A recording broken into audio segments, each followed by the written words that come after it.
So just in case anybody doesn't know me, my name is Winston Brady, and you might have heard us joking over here in Apex that this is my 11th year teaching at Thales Academy.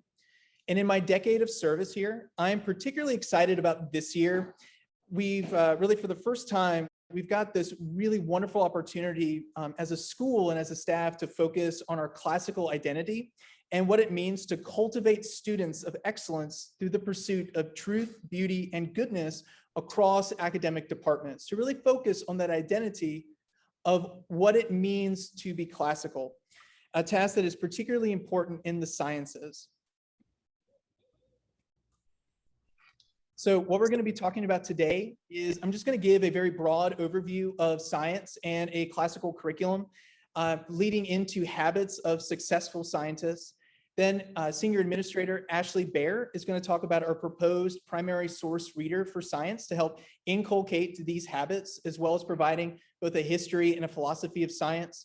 And then Matt Ogle, who is the Assistant Administrator over at Thales Academy Rollsville, is going to talk through some strategies about leading seminars in science class. Before I begin, I'd like to ask though, does anybody recognize this particular illustration? Anybody recognize this image? Anybody seen it before? Either in the Zoom room or in the real classroom? All right, well, so this is Francis Bacon's title page for a book that he wrote back in 1620 called the Thenovum Organum.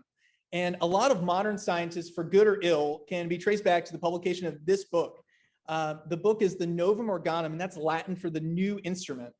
And the illustration here, it's the cover of the book, and the title, the Thenovum Organum, can tell a lot about the intentions that Bacon had in writing it. The title is an allusion to the Organon of Aristotle, which is a collection of 6 treatises on logic.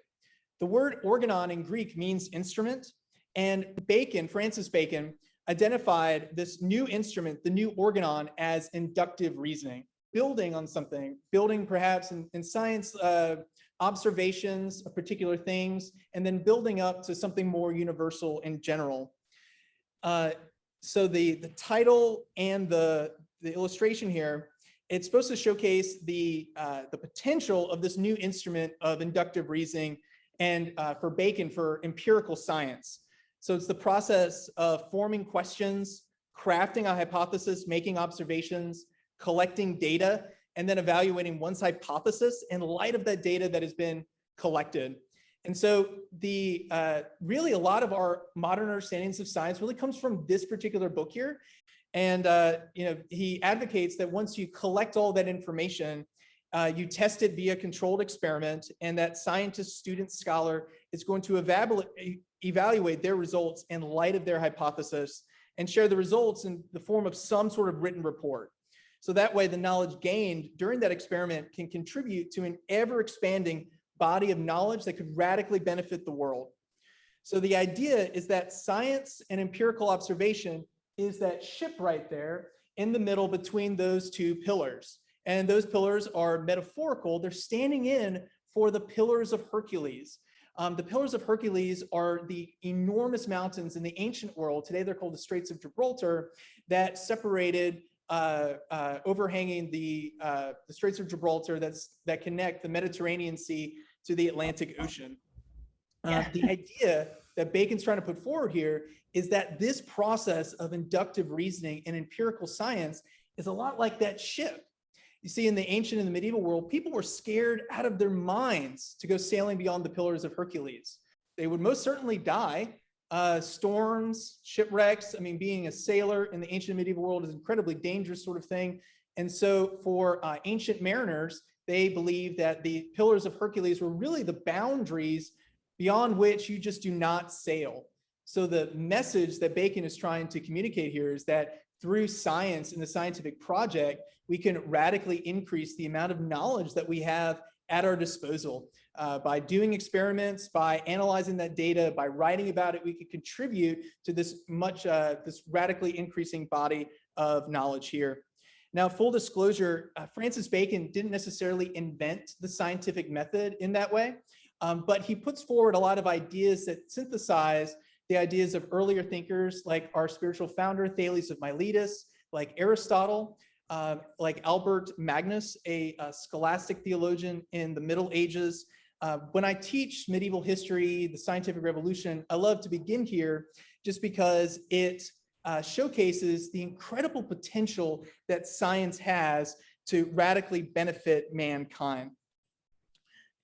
With that, we can really begin to integrate the sciences into a classical education, which is divvy up into 3 habits of what I would call 3 habits of successful scientists. So that first habit I would label as intellectual curiosity and wonder. Science in Latin, scientia, it just means knowledge.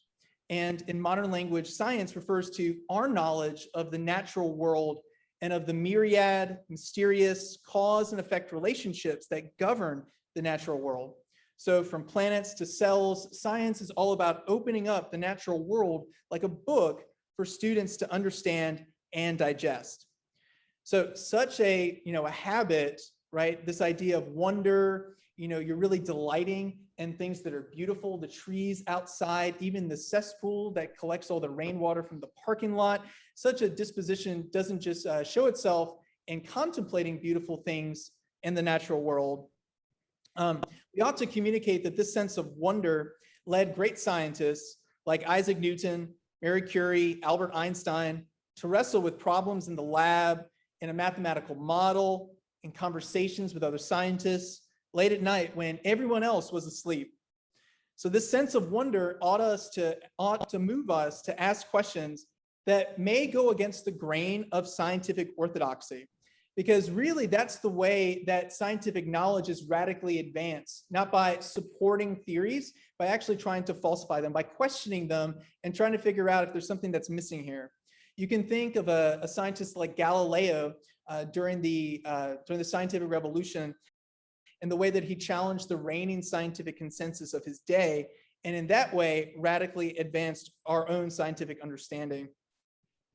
There's a wonderful book out put forward by the director of science curriculum at Classical Academic Press. His name is John Mays, and he's got this to say. This is his first, this is his starting place when it comes to science education. This desire to really inculcate, to cultivate wonder en route to encouraging mastery, that students are going to learn and deeply retain the information that you cover in class. In Wonder to Mastery, John Mays says that wonder at nature supports everything else in science instruction. When we appreciate the fabulous intricacy, sophistication, and balance in nature, we can't help but admire it, take an interest in it, and with effort come to understand some of it. Wonder is the motivator for the bored or jaded students who think the world has nothing left to show them. So science teachers, well, I'm not a science teacher, but for you, that's really, I hope that this would be some of the starting place in your classrooms, encouraging that sense of wonder at the beauty and the harmony in the world we see around us. The second habit is intellectual rigor and discipline. Naturally, the great labor that we have as teachers across disciplines is not only the lighting the fire, right, encouraging students to love the things that are worth loving, but also stoking that flame. We have a quote that accurately describes this idea in the Rollsville workroom. It's unfortunately not from a scientist, but from a historian, from Plutarch, who's a Greek biographer around the 1st century AD. The mind does not require filling like a bottle, but rather like wood, only requires kindling to create in it an impulse to think independently and an ardent desire for the truth.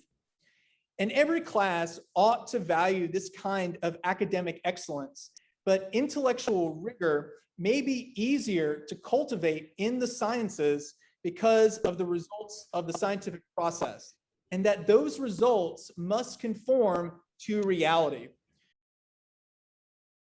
Our analysis of the data and our conclusions from that data must be something we can explain and justify in verbal and written communication.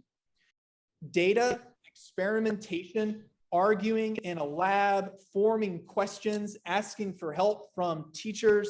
These are all vital components of the scientific process that people gloss over and that we have to encourage in our students to devote their full time and attention.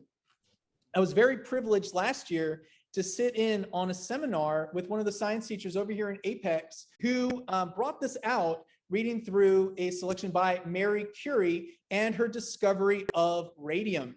Marie Curie, who is a Polish chemist and scientist, worked in France, discovered a number of great chemical discoveries and so on. But this particular speech, she's talking about how she discovered radium. And I love the way that she opens this particular. I could tell you many things about radium and radioactivity, and it would take a long time. Radium is no more a baby. It is more than 20 years old, but the conditions of the discovery were somewhat peculiar. And so it is always of interest to remember and explain them. I love the way that she opens this particular speech here because it definitely hits that element of wonder and delight. It's almost like a fairy tale or perhaps a children's story, which I know extremely well at this point, having two kids at home whom I read to every night. I could tell you many things, always of interest to explain them. Even her use of the word peculiar brings to mind Lewis Carroll's classic children's story, Alice in Wonderland. Curie's prose suggests that this was a happy moment in the laboratory, kind of messing around, but it's a delight that really comes out as she describes how one of her most important discoveries began in an hour of serendipity. She continues, though, in the second paragraph, well, I spent some time in studying the way of making good measurements of uranium rays. And then I wanted to know of other elements giving out rays of the same kind.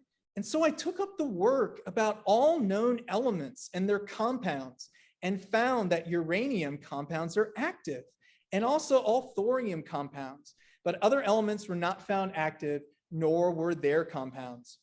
As part of that academic and intellectual rigor and discipline that we've got to cultivate in our students because science matters, Marie Curie models that wonderfully, and it comes out fantastically in this very short speech. Marie Curie kept careful records of her findings, spent considerable time analyzing that data and comparing that data to other known relevant data about elements on the periodic table and their measurements. And in that way, she was able to identify an element in this compound, radium, that was previously undiscovered. She made careful measurements, she kept careful records, analyzed the data carefully until she could see patterns in that data. So for our students, that intellectual rigor will manifest itself in paying attention in class, reviewing the material so as to learn it and keep it and not just cram for a test, formulating a good hypothesis and conducting good experiments, collecting and analyzing that data, and writing lab reports according to your specifications. So it's also going to include following the proper safety precautions, perhaps even wearing the proper outside attire. For those of you who know Francis Bacon, you may already know that famous amateur scientist that he was, he actually died of pneumonia while he was outside conducting an experiment on the preserving effects of snow. I could chalk that up to a lack of dress code. And I think we can all understand when we've urged students to dress appropriately for the weather outside and they think they know better. I would also like to call attention to the slouching position that Francis Bacon is currently in. We've got to cultivate a deeper sense of rigor and discipline in our kids because the subjects that we teach matter. Now that leads us to the third habit, virtue and self-control. The humanities typically focus on people, and people tend to showcase lessons related to character formation and virtue, which can be defined as a habit of moral excellence. Science, meanwhile, doesn't necessarily have lessons, course content, standards, learning objectives, etc., that lend themselves to teaching or even talking about virtue. But the need is still there as much as in any other academic subject. So I hope that I may implant this desire, very much like a seed, to teach virtue, or at least model virtue, that this seed may grow in the back of your mind concerning the proper ends and goals of the scientific process.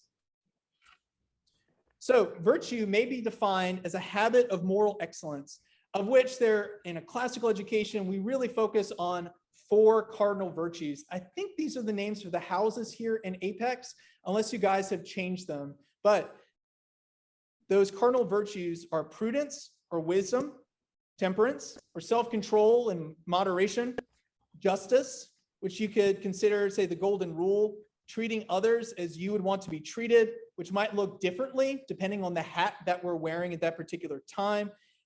And lastly, fortitude or courage. If we were to return to the frontispiece, the title page of the Novum Organum, we can immediately recognize the potential brought by the scientific process, especially as we live at the tail end of innumerable discoveries that have given us a standard of living unparalleled in human history. The fact that we are in North Carolina at all in the summer is a scientific miracle. Air conditioning makes that possible, and we don't want to go backwards in that way. The idea of a ship sailing past the Pillars of Hercules immediately fills one with a sense of awe and wonder. But I would like to call attention to the idea of limits, as those pillars were considered the limits of the Mediterranean world. If any ancient ships dared to sail past those gates, they rarely, if ever, returned, and sailors entertained manifold amounts of superstitions, krakens, dragons, boiling waters, falling off the edge of the world, because ocean-going voyages were so dangerous. Maps might even be adorned with dragons or mythical monsters, and the phrase, "Here there be dragons," at the corners of maps to highlight the dangers of exploring unexplored territory. In the humanities, the idea of limits, of boundaries, of certain rules, standards, and norms for moral behavior appear as a frequent motif in literature. Certain heroes fall because they dare go beyond the boundaries imposed upon them. Perhaps they fly too close to the sun, or they desire too much knowledge for their own good. The Pillars of Hercules, the mountains at the far western ridges of the Mediterranean, were themselves symbols of such limitations, and you go beyond them at your own risk. Science and technology bring about the ability to transcend such limitations that once held man back, and pretty much effortlessly at this point. The ability to transcend or to go beyond such limits can be for good or ill, depending on the intentions and the motivations of such scientists. And it's our job as teachers to help form the character of our students so that they would choose what is best. Bacon really does not do enough to address the dangers involved if individuals do not connect virtue and the habits of moral excellence with scientific knowledge, living in light of what they ought to do instead of just delighting in what they can do with the scientific knowledge. Francis Bacon wrote that knowledge is power, and many people look at science purely as power, the power by which we can radically manipulate the material world to either make our lives as easy and as comfortable as possible, or perhaps to develop some new and terrifying technology. We, though, as science teachers, you guys, science teachers, me, just a teacher, plain old teacher, we have to inspire our students to look at science as something more than just power and control and manipulation, because these are not the ends of a classical education. Those ends are the delight in things that are true, good, and beautiful, and are certainly cultivated through the contemplation of the natural world. Knowledge is power, and power can do a lot to corrupt the hearts of ordinary people who are entrusted with such power. And the fact is, all of us have such power. Our students may be sneaking in such power in their backpacks or their pockets in the form of their cell phones. And so we need to connect virtue and self-control and the habits of moral excellence anywhere and everywhere along the way in our classrooms. We all lament when students shrug off learning something new because they can just Google it. How much worse might it be if they got their hands on something with more powerful than a smartphone? So I think there's always that tension about what students should do, what they ought to do, rather than just what they can do. In the world outside of Thales Academy, people may concentrate a little bit more on what they can do, but here we have to constantly be thinking about what our students ought to do. And to that end, I'm going to turn it over to the senior administrator, Ashley Bahor, who can talk about translating these classical ideas into the classical classroom. But thank you all so much, and thank you, Mrs. Bahor, for speaking. Yeah, absolutely. Thank you. And it's so good to see everyone here. We have a lot of new faces in the science department, which is very exciting as we continue to grow. This conversation has been ongoing, for many years now, because as we have an identity as a classical school, we also recognize the challenge of how that can translate to a science classroom. Because some of our traditional definitions of Socratic seminars and what dialogue looks like in the science classroom can differ between a humanities classroom, a math classroom, and a science classroom. The good news is that it can be done. And as, leadership, we have talked through, what are resources that would be valuable to you guys? What are ways that we can really instill these virtues and these values into our classroom to create engaging and meaningful lessons for the students. So we're going to briefly just go over what are the requirements for seminars in science classrooms. We're going to talk about the primary source reader that's been created and how to use that if you can. And then what are the resources are available right at your fingertips that have been created and can continue to be built upon as you use them in your classroom. So Winston, I'm going to have you go to the next slide. Just to talk through what are some important values to us as a classical school and how that translates into the science department. So we obviously put a lot of emphasis on dialogue and questioning in a classroom. We want students to be engaged in a lesson. We want to ask them questions, and especially in a science classroom, because there's so much data and analytics that can happen. Can y'all hear me? I just got a lot of echo. Okay, so we encourage that on a regular basis. So that can be done just informally in classroom discussions as you're teaching a concept, but it can also be done in a formal Socratic seminar that many of you have observed or either led through your time at Thales. As Winston mentioned, we want you to approach topics through the lens of truth. We want students to look through topics thoughtfully and methodically through the Socratic method. We want them to be engaged in activities, not only just hands-on labs, but those discussions about the concepts that you're learning. So continue to provoke that sense of inquiry with them and continue to have them accurately describe their thoughts and their opinions and push them to go deeper, because there's so much depth that can happen in the science classroom if we just continue to say, why? Where did you find that? How can you support that? Those questions are so meaningful. So these are some of the resources that are available to you all as teachers at Thales. I'm going to start just with the science team drive, which is hopefully a picture on your screen right now. Fun fact, the way that you get to your science team drive is if you go to your Google Drive and then click on shared drives, you should see a list of all the shared drives that you have been invited to.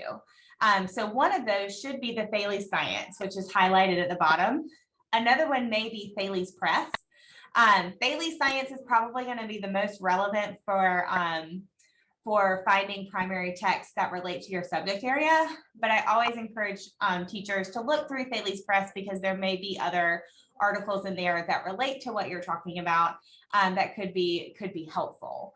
If you are not invited to this, please write a note in the chat so Winston or I can invite you to that, because those are helpful resources for you all that we would like you to be able to access. The next is the science reader, and if Winston, you can bring that up.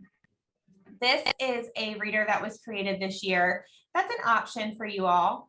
to be able to look through different historical pieces on different scientists. And it also comes with comprehension questions, word bank, activities for the students. And there are some that would relate to any grade level. So we encourage you to read through this, pick through maybe just one piece of reading that you could integrate into your classroom to help start to set the tone of, that philosophical or historical context to the concept that you're learning. I know a lot of you do this already.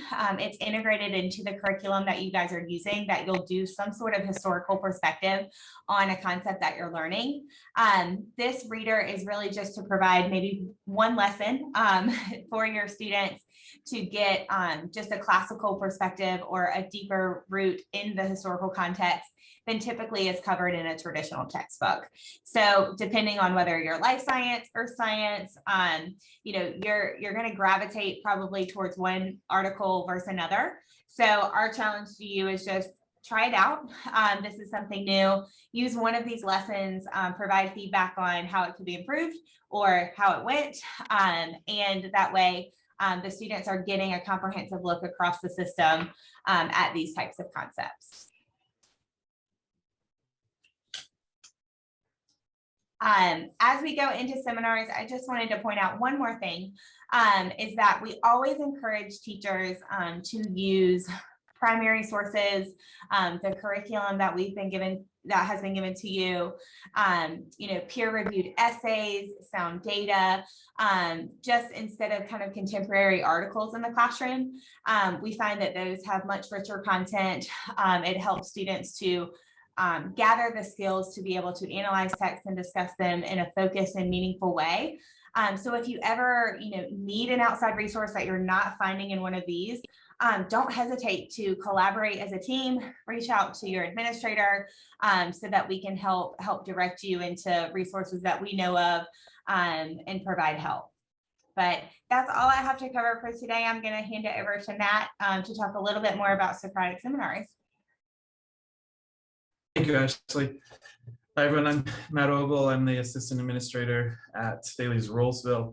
I've also been a science teacher in classical education for a number of years.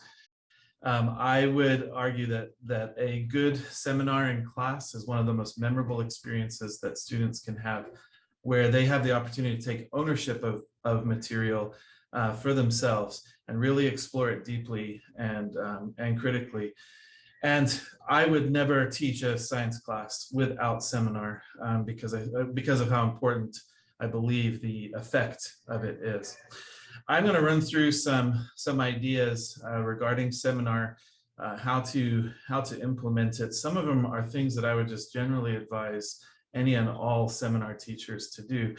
But I would like to come back to the topic that Ashley just alluded to, which is what sort of material should we be choosing for seminar? Because I think that's critical for explaining seminar in science. So Winston, would you go to the next seminar? Just as a quick reminder, the goals of any good seminar is that a student will attain a broader appreciation for the material that they are covering, that they get a new perspective on something. I would always advise to steer away from seminar where you're simply asking for students' opinions on a topic and actually get them to try to articulate someone else's idea, what someone else is trying to convey.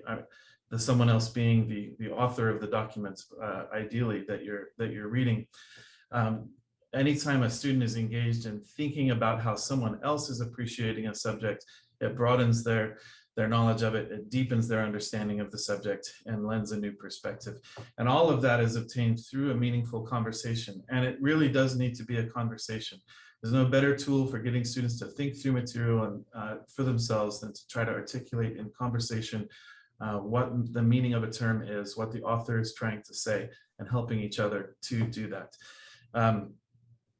What sort of material should we be looking at in a science seminar? I have found through a lot of experimentation, Winston, would you mind moving on to the next slide?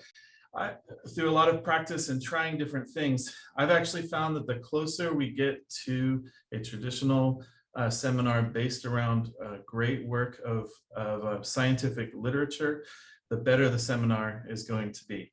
So I would always choose by preference to have either historical primary source writing from a particular scientist, an essay or a speech that is given describing something, a memoir of a famous scientist. I love the reference to Curie earlier. I've successfully used memoirs by John Muir, Charles Darwin. Biology is my background.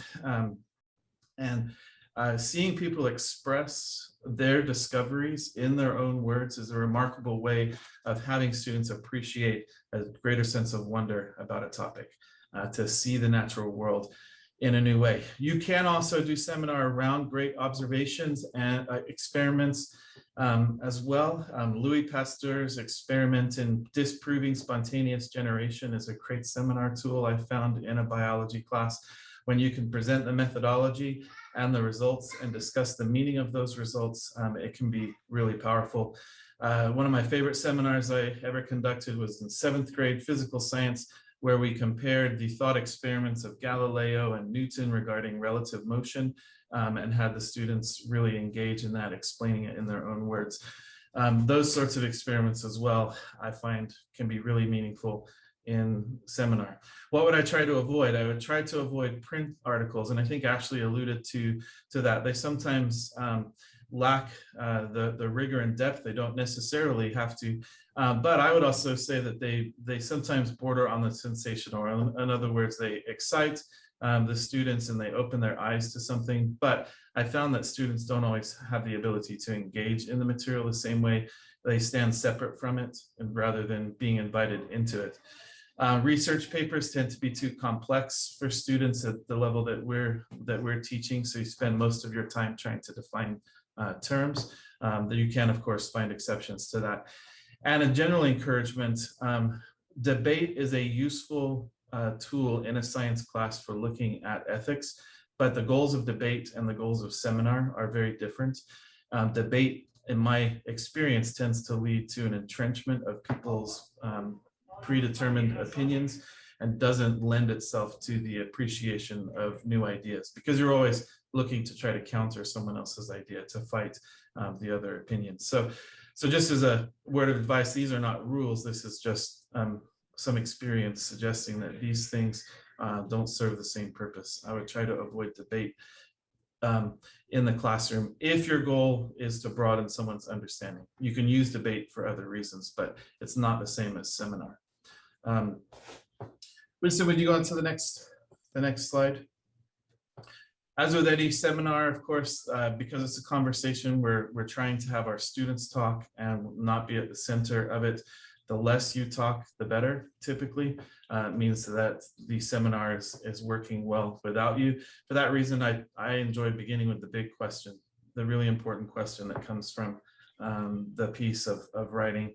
And then I will only interject if absolutely necessary.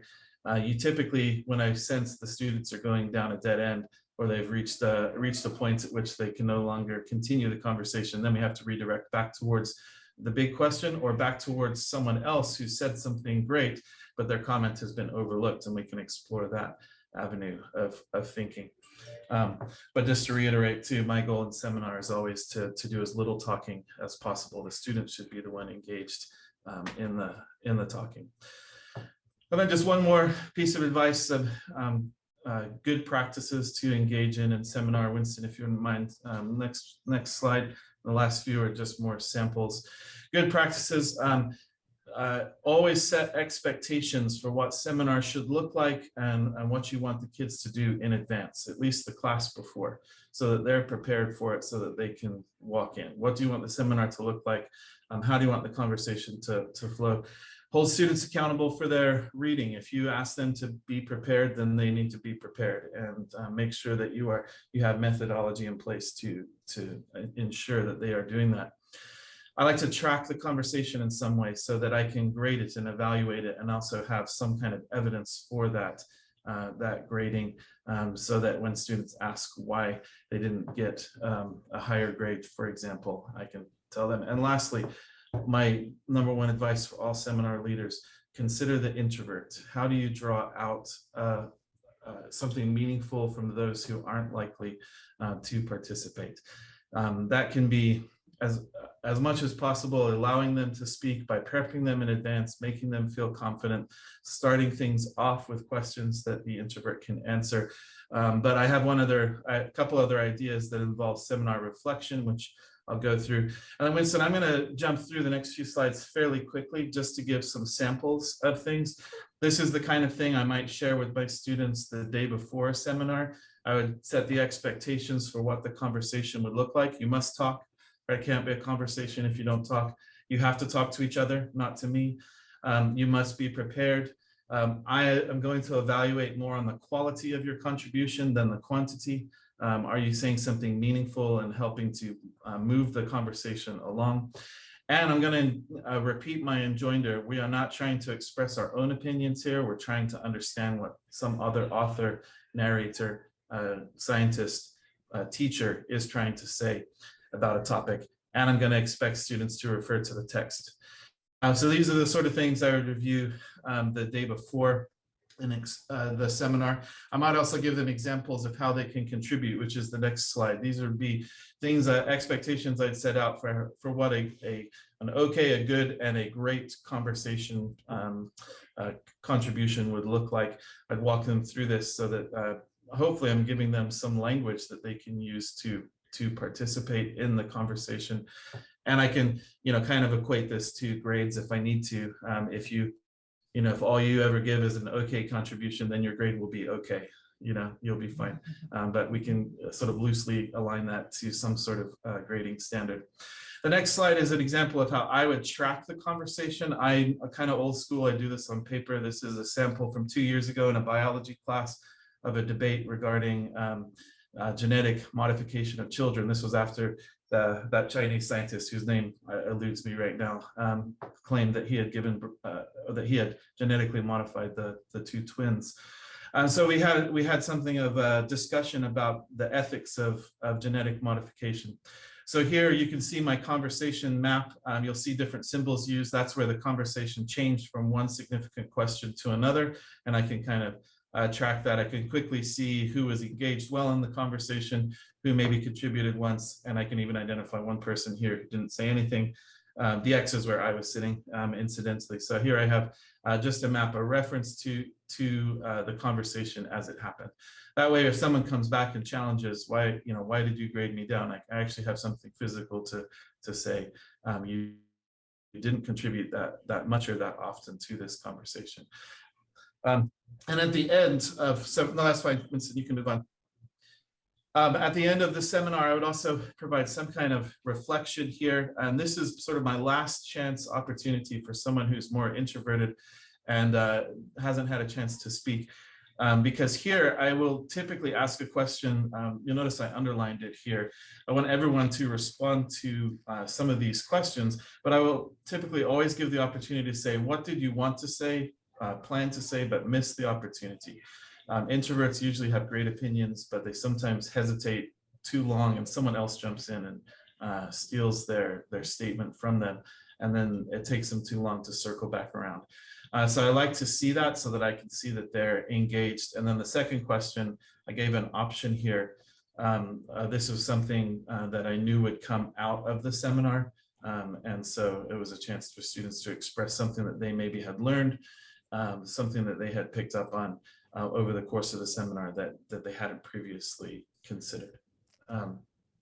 I have materials that I like to use at various classes. If anyone has any a need for more materials, I've been collecting stuff to post into the group drive as well. But I would be happy to offer suggestions. But thank you, Winston, Ashley. Those are my thoughts on seminar, and I hope that's helpful for some people. Thank you so much, Matt, and thank you so much, Ashley. And thank you to all the teachers who have attended this webinar on classical education, the sciences, and seminar method. We do have some time for Q&A. Are there any questions or anything like that? You can post in the chat. For those of you who are at the Apex campus, I can hang out for a little while. Be happy to answer any questions or just help connect you with either other teachers or with resources that we have somewhere here at Thales. If there's no questions or anything like that, we can go ahead and close the webinar. I wish everybody a wonderful first day of school and a wonderful first week of school. Please email your administrator, me, Matt Ogle, Mrs. Bahor, Ashley Bahor, if there's anything that we can do to help you get set up for an absolutely fantastic school year. So thank you all so much and have a wonderful afternoon and a great weekend.